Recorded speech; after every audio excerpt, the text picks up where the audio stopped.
Good evening, and welcome to the first ever podcast of Sounds Nerdy. I'll be your host tonight. My name's Darweshi Cobbs.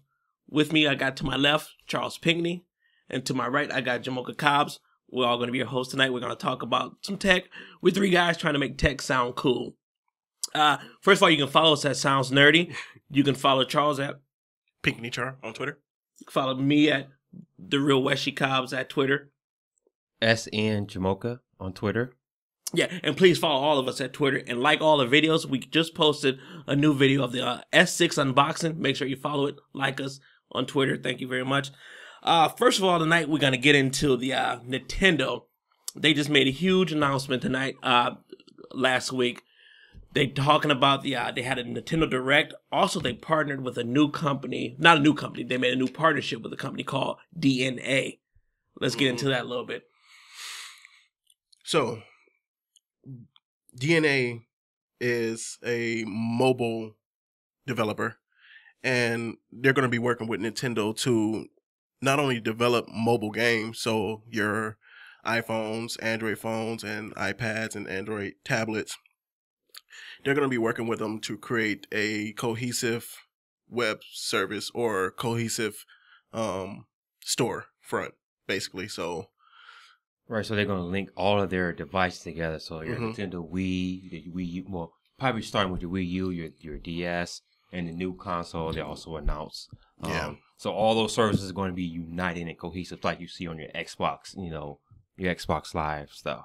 And this is a big change for Nintendo because they, for a while, were skeptical to jump into the, online market. They were like the last to the table with the online services, and when it was together, it seemed like it was a hodgepodge of services combined together. Yeah. It was never smooth. I mean, you had things like the codes that you had to do for your friends.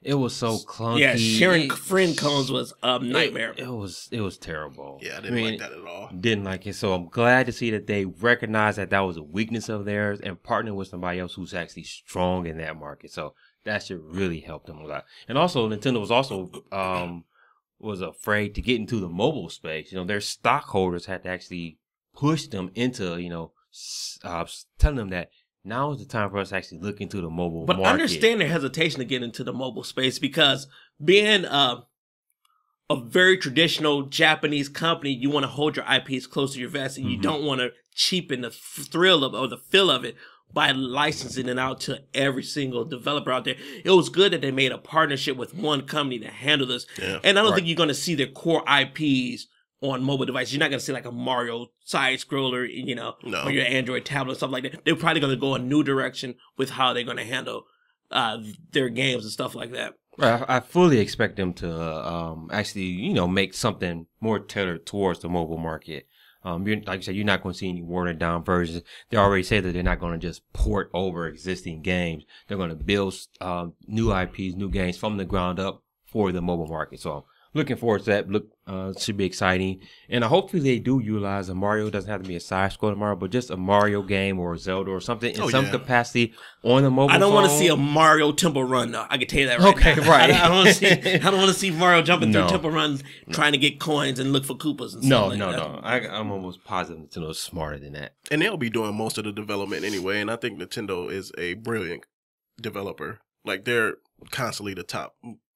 I would say the top developer. Their games don't usually have bugs. Oh, they make a great game. They make great games, and their gameplay actually lasts the test of time. You can go back and play a Super Mario Brothers game or a Zelda game. How many of us still go back and play Mario right now? And the gameplay is still good to this day. I mean, they take their time and they do it right. Like I said, they are probably the top developer. Yeah, I usually put them at my number one spot. They're excellent when it comes to that. Also, they announced NX. Yeah, a new console that, they're going to be developing. No details are released about it, but they just want to put it out there that we do have a new console developing, and they're serious about the next generation. My thing is, I'm wondering, when is it going to release? Is it going to be another off-cycle console like they did with the Wii U? Yeah. Because it may be okay for a year or two, but then again, you're going to have the next generation Sony or Microsoft console that's going to obviously surpass it in technology. So it's going to be to see what they do and when they release that. And also with the NX, what they have to do, I mean, have to do is make sure that it plays, you know, the latest Blu-rays and 3D technology and stuff like that. Yeah, I wouldn't even hold my breath. Even if for it just to be a viable, you know, second console or something in the house, it's got to be able to play Blu-rays. People still buy their Blu-rays. They love their Blu-rays, their Ultra 4K TV sets like that. Let's lock in predictions right now. I can almost guarantee you that they're going to have their own disc format. I'm willing to bet. Well, they use Blu-ray format technology in the Wii U. So, I mean, it was based off the Blu-ray technology, even though they didn't open up the hardware to play Blu-rays. It's still Blu-ray technology. They didn't pay Sony the licensing fee to use Blu-ray, but it's the same technology. Well, not to say that I don't wish I hope they do open it up. Personally, I don't even use Blu-ray, so I don't even know why. I don't care. As long as I'm ready for another Nintendo console. I don't even know why. I'm still enjoying my Wii, though. The thing is, though, it's really not about the Blu-ray technology. It's just about being on the same level as everybody else. Perception is the key. Perception. You got to be perceived that reality. You're like a you big have boy. to be perceived that you're a big boy. You know, Microsoft and Sony's, they're always going to put in the top tech, whatever the latest digital media is going to be. They're going to have that. Nintendo needs to be on par with that. Because if they don't, other people are going to look at them like, oh, that's the check mark that they don't have. You know, it's just a spec list. They have to hit that list in order to be successful, or if they want to really compete. Because you look at it now, people don't really consider them. It's Microsoft or Sony. When you look at console wars or console races. I don't know that you need to necessarily follow the trends that other companies are doing. Like, Apple doesn't follow any trends. Well, yeah, Nintendo's always been an Apple's outlier. a trendsetter. Yeah. And that's what Nintendo tries to be. But they've always been an outlier in the console race anyway. But I think what they need to do is hold off on this NX for at least 5 to 6 years until Microsoft and Sony's ready to release or get ready to talk about something else. You've got to be close to them in cycle release. They can't be off cycle again. They cannot be off cycle again. That's really going to hurt them. I don't know if that's what's hurting them though, because Nintendo. Well, look, the reason why what's the problem with Nintendo and the Wii U right now? Perception. Not only is it perception, but it's also when you look at developers want to use the latest and greatest tech. When they want to make their games, right now they're only going to do it on Nintendo or Sony platform. So they can use the latest tech. Microsoft or Sony. Nintendo is the third platform and it's lower tech, and developers don't want to take that extra time. It's going to cost money to do that. You can do it for across the board. They'll do it, but right now it's a totally separate development effort to get it to a Nintendo platform. See, I think they had it half right with the Wii, the original Wii. See, that thing sold gangbusters. I think that was the top selling. It was innovative. Yeah, that was the top selling console of last generation, if I'm not mistaken. Huge numbers. And I think the only thing they need to correct is their relationship with these developers. Yeah, because don't mistake it. Nintendo are, when it comes to innovation, they're lead the key. They've always led the forefront. They were the first company with a wireless controller. First company who used motion controls, and everybody followed. So and even the analog stick. Yeah, and the analog stick, they did that too. So they are trendsetters when it comes to stuff like that. They just need to change the perception that they're just for kids.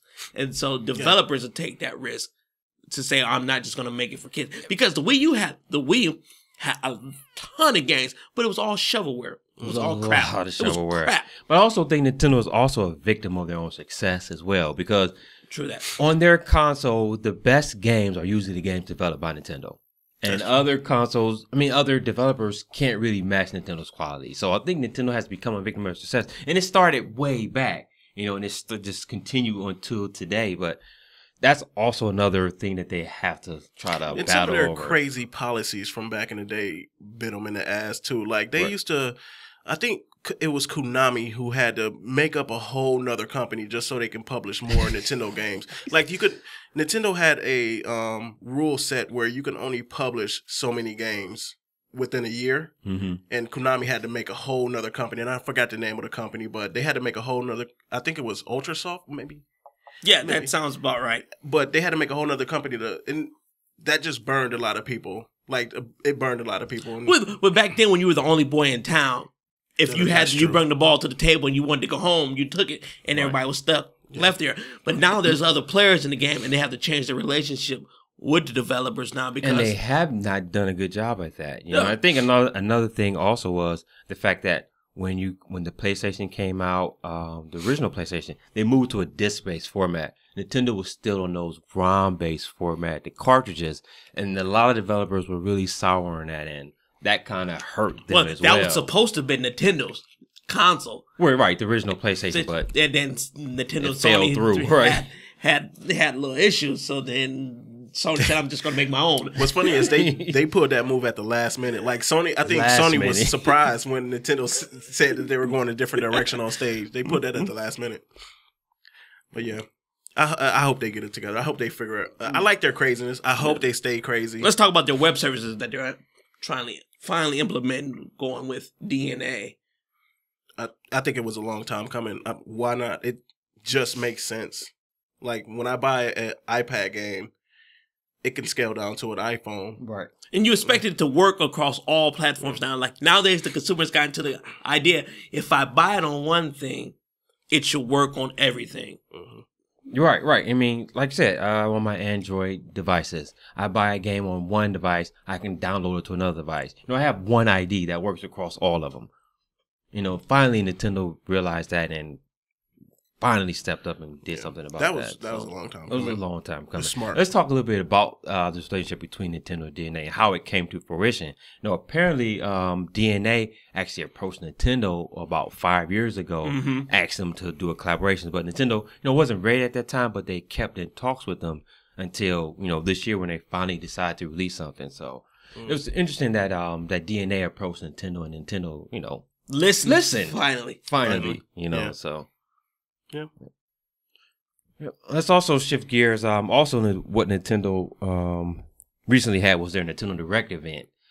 Yes. And this Direct event, they released a lot of information, a lot of games, a lot of release dates. So it's just a lot of information. It's a lot to digest. Just go through it. We're not going to go through everything in detail, but it was a lot. It was a lot to digest. I mean, I thought it was a really good Direct. I mean, like I said, it was hard-hitting. It was straight to the point. It showed you games. It gave you release dates. And I always have a hard time understanding Mr. Iwata. I mean, I understand that English is not his first language by far. I mean, it's a little rough to understand. When he threw it over to the American side, it made a lot more sense. A lot easier to understand. I mean, I get what he's doing with him, but man, he needs to scale back his presence a little bit and let somebody who can command the English language better for the Nintendo Directs in America and let him do the Japanese ones. Because I was following it, but it was a little rough. Yeah, it was a little rough. Yeah. All right, so let's get into the meat and potatoes of the Direct. Yeah. So the first thing they announced was some Smash Brother content. So they talked about releasing a new character, Mewtwo. Which releases on April 28th, by the way. April 28th, yep. So it also said that club members who have purchased and registered both the 3DS version and the Wii U version of the game were able to get a code to download Mewtwo for free on April 15th. So yeah, but you had to register before March 31st. Before March 31st. Sure right. Too late for me. Right, so just... They're also releasing a new software update, version 1.06. Yep. Which comes out. New custom characters available on April 15th, so that's key. So bringing some more life to your, purchase you made a couple of months ago. And this is big for Nintendo because, they never been in the DLC market. Right, which is they finally caught up to with Sony and what Microsoft were doing with their DLC on their games and stuff like that, which is huge for them. This makes me wonder if they are thinking about incorporating that into Zelda. That'd be big if they incorporate some DLC into Zelda. Which could cause for the delay that they just mentioned. Sad face to everybody out there. They just delay Zelda until next year sometime. Take your time. Just make the game good and I'll be happy. Right. As long as it comes out, it'll be good. It should be great. The only time that I'm not a fan of let me see what I'm trying to say. I wish that they would have released the game.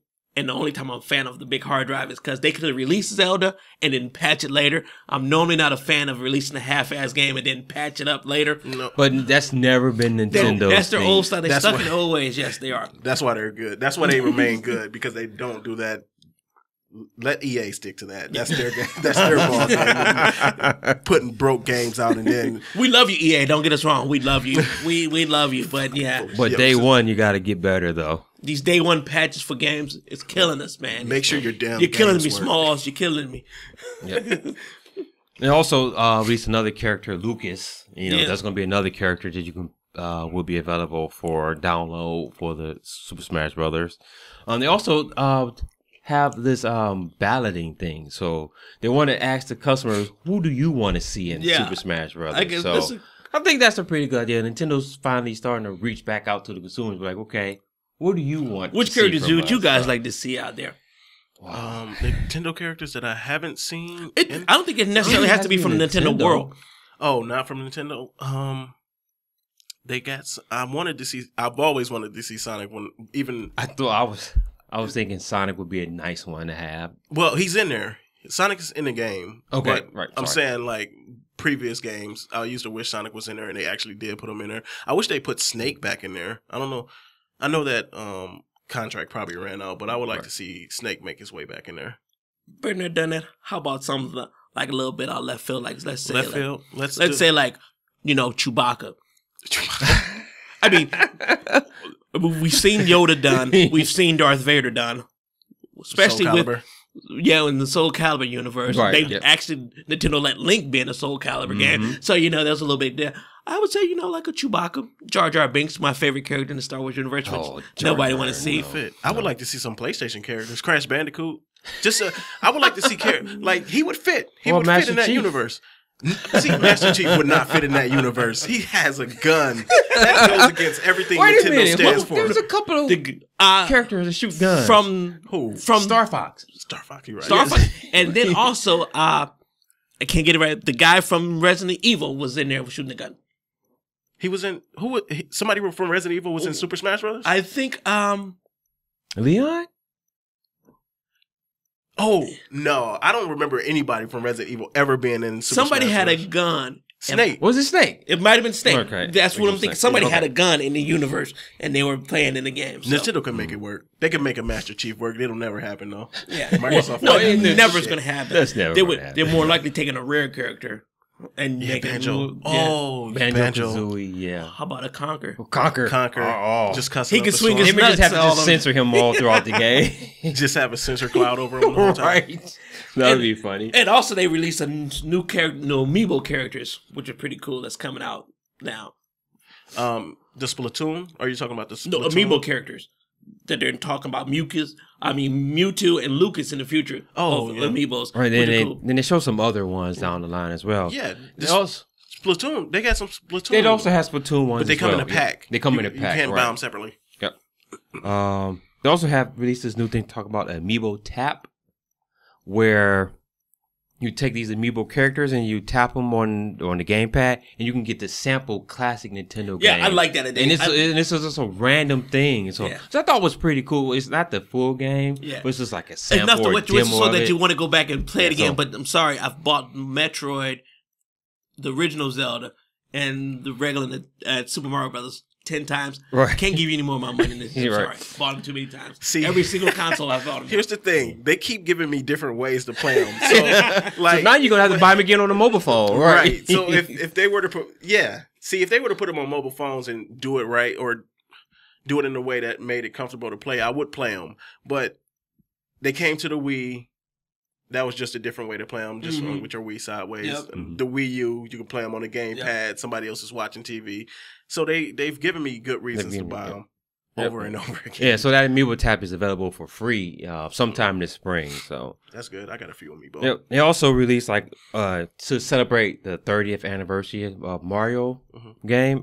They also released this thing called Mario Maker, which is coming out in September. So it allows you to actually create your own I think Super they showed Mario this at CES, game. 2 years ago or a year ago? Not CES, but E3? E3, like a year or so ago. They're talking about, or they made a direct before E3, because they stayed away from E3. And they showed the Mario Maker game, which was very interesting, user-created content where you can upload and share the levels that you make from classic Nintendo games. Yeah, I like that. I can't wait for it. I've been waiting for something like that for a while.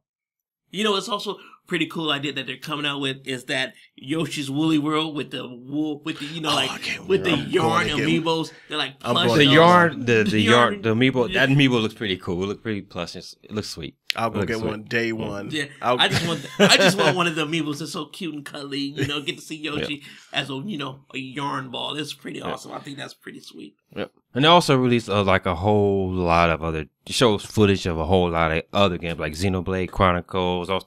I'll talk about an Attack on Titan game. Fatal Frame. I mean, just a bunch of games. I mean, I also talk about the Mario Kart 8, DLC Pack 2. With the 200cc with the 200cc class. It looks super fast. So that looks like it'll be really fun. So like I say, it was a lot of information that they released in this Nintendo Direct. So if you haven't had a chance to go check that out, make sure you go look that up. Once again, you guys listening to Sounds Nerdy. Let's get into some smartphones. A lot of people nowadays have smartphones. And so we just seen the Mobile World Congress, where we just came off of. And there we seen the HTC M9, the Samsung releases their Galaxy S6, the S6 Edge. And then a week later, Apple released their Apple Watch. Let's get into some content about the mobile world, which a lot of people are, interested in right now. Let's get into the Samsung release with their presentation with the Samsung Galaxy S6 and the S6 Edge. It's a mouthful, trust me. It's hard to say. They did good. It wasn't boring. Yeah, they showed a lot of different things. Or you can also check out our unboxing of the S6 Edge. Or not the S6 Edge, but the S6 on Sounds Nerdy on our Twitter. There it is, the brand new glassy front and back. It'll be on April 10th. Yeah, if you want to get it for all the carriers out there. Sorry, characters as I like to call them too. But yeah, I think they did a good job. They actually did a really good job with the phone itself. The design is one thing that I constantly complained about with Samsung phones, and that's the one thing that constantly stopped me from getting the phones. So they fixed the design, and I moved right over from my. I will say that the new design for the S6 and S6 Edge are very classy. With the Gorilla Glass and aluminum body all around. So very well done. It's a very nice, very sexy device as you can see here. And the S6 Edge, let's get into the S6 Edge. I love the curves on both sides of the screen. I think it's one of the sexiest looking devices I've ever seen on the phone. Glass wrapped around aluminum. I'm telling you, yummy. Take my money. I think we all as men, we know we like some curves. And yes, on the S6 Edge, I very like curvy. Curves, but I didn't really care for that. So here's my thing. It looks good. And there's a certain extent that I'll go to pay for something that looks good. Mm-hmm. I will not use any of those features that the Curve offers. Like, I will not. And I'll probably use them for the first week and forget about them after that. I think I would use the drag from the edge to bring up my most recent context. I would use that a lot more often than you would think. I think so. Because if you texting a lot, or say, if they allow it to open up the developer to say, if you use, like, say, your GroupMe app, if you just swipe from the right or to swipe from the left, however you set it up. If they open up that API, would be good, yes. And you don't have to go through your phone and look at your recent list. You just swipe to the right. It's going to be one of your top lists. You just click that, click there, and you can bring it up instantly. I think that's. I'd like that functionality because right now on my current phone, I use an app called Start for my Start menu, and it allows me to go to my recent contacts or my recent applications. So having that on the edge I think is a nice add-on. I mean, I love it. I think I would use it. Another thing about the functionality for the edge is called what they call rub to wake. So you can just rub the edge of it and it'll wake and it'll show you like the date and time. I love the crawl. You can show the highlight. Right. I watch ESPN and all I'm doing is watching the crawl at the bottom of the screen. So I love the crawl feature on the side that if you can set up to watch. Without having to turn the whole screen on. No, it does turn on the whole screen. That was one reason. That was another reason. That's what it's from what I've heard and what I've seen. I've seen you can just tap the side. And then it'll show you a little crawl with the date, That's time, it. Right, but that wakes up the whole screen. You can't really tell that it's woke because of the display. But I thought that somebody when he showed me the phone, you use it as a night light, so you can just that screen will be on the side and nothing else. So right, you as a clock on your table. I thought it illuminated though, not illuminated because you can't really see it because of the screen technology they're using. Their blacks are usually the pixels are off, but it's not like the Note Edge where those were actually separated. They're like two different displays. I thought that it turned on the whole screen. No, from everything that I've seen and all the models I've played with, it only just turned on that side panel, and you can choose which panel you want to be active, left or right, depending on the orientation you want. So that was cool. Also, we also seen the HTC M9 released at Mobile World Congress a few weeks ago. And with that phone, it's a take on the HTC M8, which was a very good design phone with the all aluminum body, with the boom speakers, that a lot of speakers I've ever heard on the phone in my life. Yeah. To be honest, quite honestly, you came from the M8, so you know more about the M8 phone. They got the software and design down pack. I wish they would have changed the design of the phone. I really wish they would have went with something different this time around, because the HTC M7, M8, and M9 all look alike. They all look alike. Just alike. And they do. I think people are getting tired. Like, I've seen people with HTC M7 saying, I don't want the phone. It looks just like the one I got now, and they typically go. People go on the looks because not a lot of people are spec watchers, so they don't care about the internals of the phone. They go by what the outside look like. Oh, it looks the same. I had this phone already, so why should I upgrade? I should just keep my own phone. But yeah, the phone's still got that great. It's a great design. Don't get me wrong. It looks good. And the software still looks like it's super fast. I haven't had a chance to play with it myself, so I don't know how much they've added on since the M8, but it looks like hardware-wise, it stacks up. Yeah. So Snapdragon 810, 3 gigs of RAM, 1080p screen. What else did they throw in there? Boom sounds is still there with Dolby this time around. So it's still a good phone. It's totally a flagship for HTC this year coming out. I mean, they don't skimp on the specs at all. No. So that's also a good model, good phone to check out. We also seen the LG G4, which is LG's big flagship phone coming out this year. That was leaked pictures, right? Leaked pictures. We've seen some leaked pictures of it. It looks. LG does it really nice with their screen technology as well on their phones. Yeah, they officially announced their new screen technology. And forgive me, I don't know what it's called, but they usually use their new screen technology in their new flagships for that year. So hopefully it's good. LG makes really nice TVs too. So they make really nice phones. Also, we just seen the release of the Apple Watch. Well, the announcement of Apple Watch, which is coming out April 24th. Yeah. Yeah, I don't even. I mean, I like it. I will give it a try. I won't be buying one because I don't have a Apple iPhone. I'm not a fan of wearable technologies yet. It just haven't caught on to me yet. So I'm not. I don't think I'm going to get into the wearable technology at all. So as soon as the Pebble time comes out, I'll be getting one of those. I think Pebble is actually, I'm just going to say one of the only companies doing watches, smart watches right now. The battery lasts for a week, which is essential with a watch. I don't want to charge my damn watch.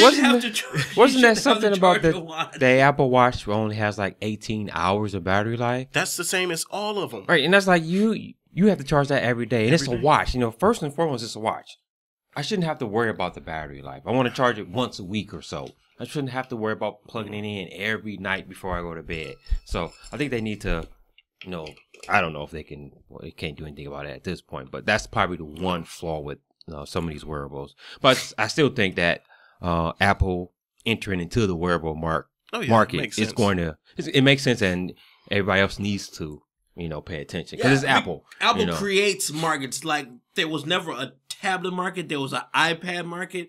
And so Apple, when they entered into a market, you better watch out and see what they're doing, how they're gonna handle it. I think the UI is the ugliest thing I've ever seen in my life, though. I'm not gonna lie about it. The UI it's cluttered with every icon on there, big and small. I don't understand what the ideal is behind that UI design. The only one that I really looking at that I understand is the Pebble. Even Google's watch interface. I don't think I understand it. Yeah. I don't understand it. I don't understand how do things come in to, like, I don't know if there's a certain order I don't think I need a smart watch. I got a smartphone in my pocket. Do I really need another smart technology with me? Can I get a smart brain? How about that? Then we can go from there. I guess the whole idea is, well, you no longer have to pull your phone out of your pocket anymore. Then just why buy a phone now if I don't have to pull it out of my pocket now? So, I mean, are they trying to get rid of some? Well, I think it's the smartphone? next evolution of technology, the next evolution, because I just think it's the next evolution. And We've seen the wearable technology with smart glasses, and then that still hasn't, caught on. Like, no, that won't. Well, I won't say that it won't, but as of right now, it won't. It won't catch on. It's struggling market. Yeah, right now, right. But I like the idea of smartwatches. It's just going to take somebody to do it right. And don't get me wrong, a lot of them look nice. Like Motorola's Moto 360 looks really nice. I would have the battery. I can't do it. You know what's going to take to make a smartwatch take off? It's going to be somebody like Citizen, Rolex. No.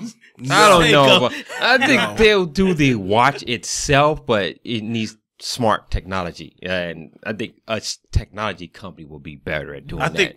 I think that it's gonna have to be a partnership. It's gonna have to be a partnership. A single I think design watch with Microsoft Windows into it. I think Pebble. So I don't see Windows on a watch. No, I think Pebble is doing it right. I think Pebble is the company that's innovating in that market. Like they're the ones who are leading that market right now.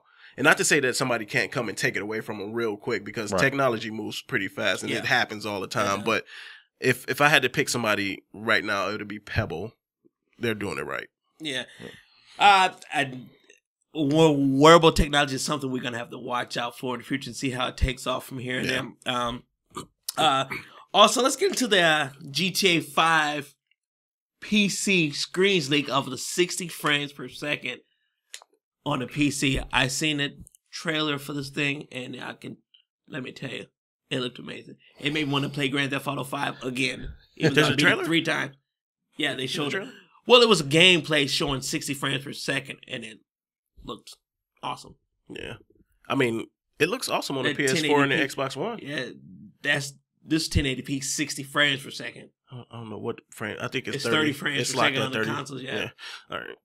It looked pretty good. Also, Rainbow Six just showed Siege. Can't wait for that gameplay. Yeah, so what they just released a trailer, but about a week or so before that, we seen some alpha footage of the game.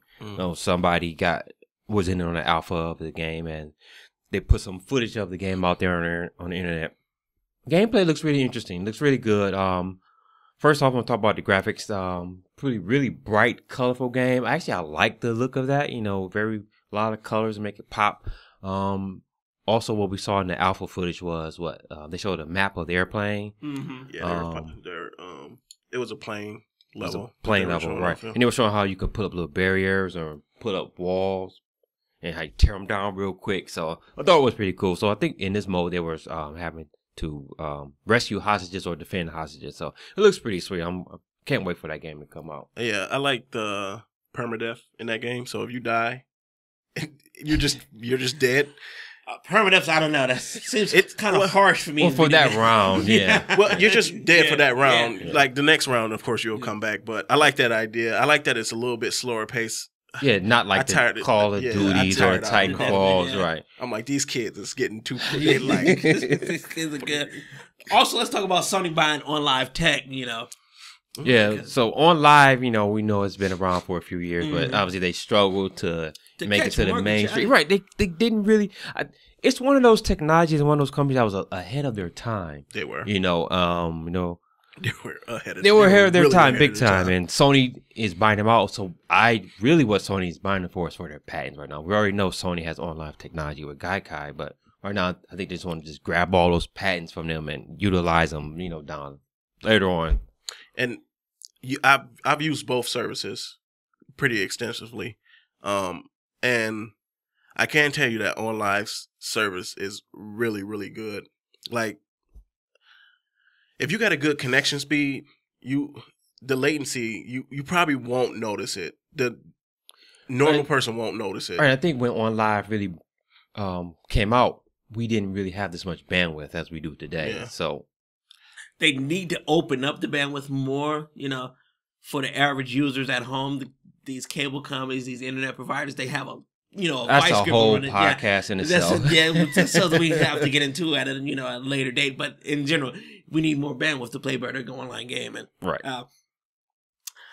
Also, we just want to talk about as Samsung reveals the prices and release dates for its new Seductive UHD TVs. We know Samsung and their screen technology.